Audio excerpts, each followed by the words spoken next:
de la société civile à des concertations sur la proposition de loi portant interprétation de la loi d'amnistie. Alors, je vais avoir le silence. Ah, ok. Ok. C'est bon?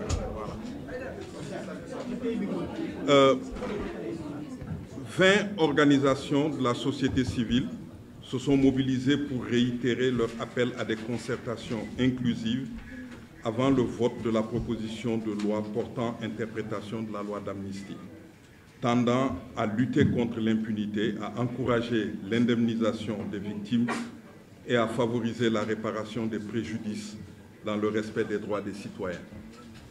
Toutefois, face aux défis persistants liés à l'impunité et aux souffrances des victimes, il est impératif que toutes les parties prenantes se réunissent pour discuter de cette proposition de loi cruciale. La loi d'amnistie ne devrait être interprétée de manière à favoriser une justice non équitable.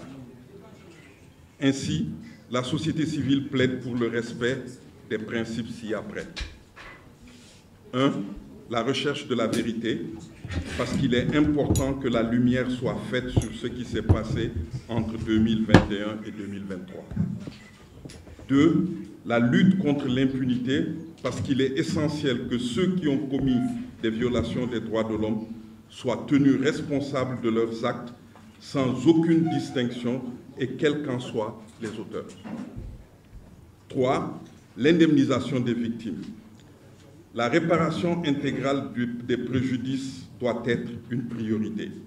Les victimes doivent alors pouvoir accéder à des compensations adéquates pour leurs souffrances. 4. L'adoption de réformes pour prévenir ce genre de situation et faire en sorte que de tels actes ne se reproduisent plus au Sénégal. 5.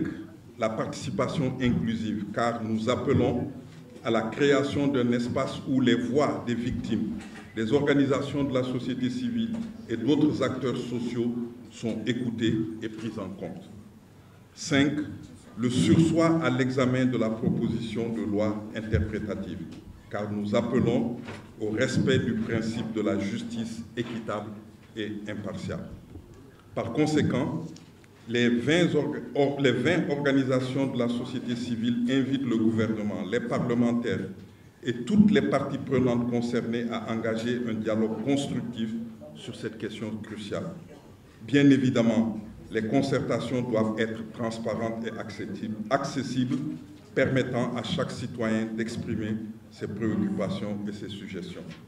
Fait à Dakar le 1er avril 2025, et c'est important de lire la liste des organisations signataires: COSC, Y'en a marre, Africa Jom, Ligue sénégalaise des droits humains, ONG 3D, Lex Africa, RADO, CRADEC, Réseau Sigil Jigéen, ONDH, Radio Oxygène, AGEP, CERAC, Handicap Forum Éduc, AFEX, OCIDEA, Forum du Justiciable, Dialogue Citoyen, CONASUB et Présence Chrétienne.